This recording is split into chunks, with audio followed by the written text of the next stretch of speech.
हमारी आज की कहानी है चार रक्षकों की। आइए बढ़ते हैं कहानी की तरफ। चंद्रभान नाम का एक राजा था। उनका जो राज्य था बड़ा ही समृद्ध था। राज्य की प्रजा प्रसन्न और संतुष्ट थी। उनका राज्य दिन दुगनी रात चौगुनी उन्नति कर रहा था। किसी तरह का कोई झगड़ा उस राज्य में नहीं होता था। सब मिलजुल कर हंसी खुशी से रहते थे। इस बड़े राज्य के बिल्कुल पड़ोस में एक छोटा सा राज्य था, जहाँ कृष्णदेव राय नाम का राजा राज्य करता था। इस राज्य में आए दिन प्रजा के बीच क्लेश होते रहते थे। कोई भी इस राज्य में संतुष्ट नहीं था। यहाँ तक कि खुद राजा भी हमेशा चिंतित रहता था। कृष्णदेव अपने राज्य की हालत बदलना चाहते थे। उसे अपने पड़ोसी राज्य के अच्छे हालत के बारे में पता था, इसलिए वो चंद्रभान से मिलकर उनकी खुशहाली का कारण जानना चाहते थे।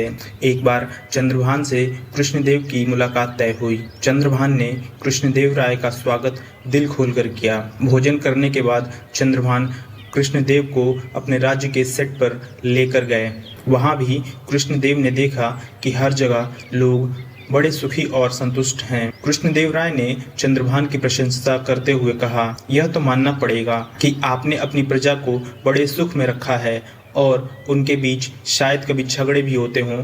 ऐसा लगता नहीं। मेरा राज्य छोटा है, फिर भी आए दिन मेरी प्रजा में झगड़ा होता रहता है। मुझे समझ नहीं आता कि मैं क्या करूं, जिससे मेरी प्रजा भी आपके राज्य की प्रजा की तरह सुखी और खुशहाल हो जाए। चंद्रभान मुस्कुराए और बोले, यह तो सच है कि मेरी प्रजा खुशहाल तो है, और यह सिर्फ मेरे 4 रक्षकों की वजह से हो पाया है। कृष्णदेव आश्चर्यचकित होकर बोले, आप क्या कह रहे हैं? मेरे पास रक्षकों की पूरी फौज है और आप कह रहे हो आपके 4 रक्षक की वजह से आपका राज्य इतना सुखी है?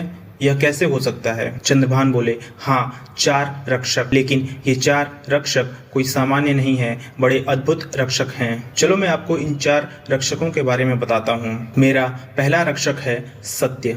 रक्षक मुझे झूठ बोलने से रोकता है, इसलिए मेरे प्रजा में विश्वास बना रहता है।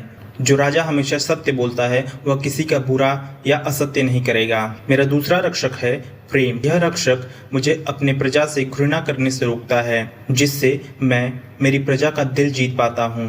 कृष्णदेव राय ने उत्साहित होकर बोला, और तीसरा रक्षक कौन है? मेरा तीसरा रक्षक है त्याग। इसी रक्षक की बदौलत मैं लालच का त्याग करके अपनी प्रजा का हित हमेशा सोचता हूँ। हर राजा के पास यह रक्षक होना चाहिए, जिससे वह स्वार्थी न होकर प्रजा की भलाई के बारे में पहले सोचे। जो राजा स्वार्थी होता है वह हमेशा अपने खजाने को भरने की फिराक में रहता है। उसे अपनी प्रजा की कोई फिक्र नहीं होती। आखिरी और चौथा रक्षक है न्याय। जब प्रजा को एक राजा पर यह भरोसा हो जाए कि राजा किसी के साथ अन्याय नहीं होने देते, तब प्रजा खुद भी न्याय संगत व्यवहार करने लगती है। इस तरह मेरे पास ये 4 रक्षक मेरे पूरे राज्य को खुशहाल बनाए रखते हैं। कृष्णदेव राय को अब अच्छे से समझ में आ गया कि उसे अपने राज्य की परिस्थिति बदलने के लिए क्या करना होगा। उसने चंद्रभान को आभार प्रकट किया और प्रसन्न मन से अपने राज्य लौट गए।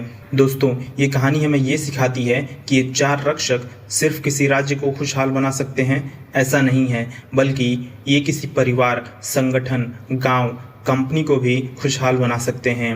इसलिए अपने जीवन में सत्य, प्रेम, त्याग और न्याय को साथ लेकर आगे बढ़ें। इस कहानी के बारे में अपने विचार हमें कमेंट में ज़रूर बताइए। कहानी अंत तक सुनने के लिए बहुत बहुत धन्यवाद।